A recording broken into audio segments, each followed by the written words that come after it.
প্রধান উপদেষ্টার নেতৃত্বেই ফেব্রুয়ারিতে নির্বাচন অনুষ্ঠিত হবে বলে জানিয়েছেন অ্যাটর্নি জেনারেল মোহাম্মদ আসাদুজ্জামান। বলেন, যত বাধাই আসুক জনগণ তা প্রতিহত করবে। দুপুরে ঝিনাইদহ ডায়াবেটিক সমিতি আয়োজিত মত বিনিময় সভায় এসব কথা বলেন তিনি। অ্যাটর্নি জেনারেল বলেন, যারা দেশের মানুষকে জিম্মি করে রেখেছিল তারাই আগামী নির্বাচন বানচালের ষড়যন্ত্র করছে। বান্ডেল থাকলে প্রতি সেনমানিতে টাকা বাঁচবে। বিকাশ সেনমানি বান্ডেল কিনে জিতুন প্রতি লেনদেনে। তিনি বলেন, সাংবিধানিকভাবে সরকার পরিবর্তনের সব পথ যখন রুদ্ধ হয়ে গিয়েছিল তখন জুলাই বিপ্লবের শহীদরা তাদের জীবন দিয়ে শেখ হাসিনাকে দেশ ছেড়ে পালিয়ে যেতে বাধ্য করেছে। ছাত্র জনতার এই বিজয় দেশে গণতান্ত্রিক উত্তরণের পথ উন্মুক্ত করেছে বলেও মনে করেন তিনি।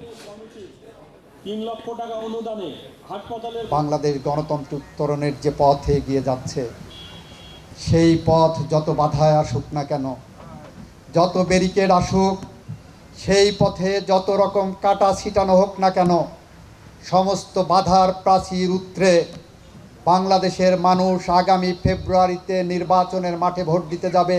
এটাই বাংলাদেশের মানুষের সামাজিক চুক্তি।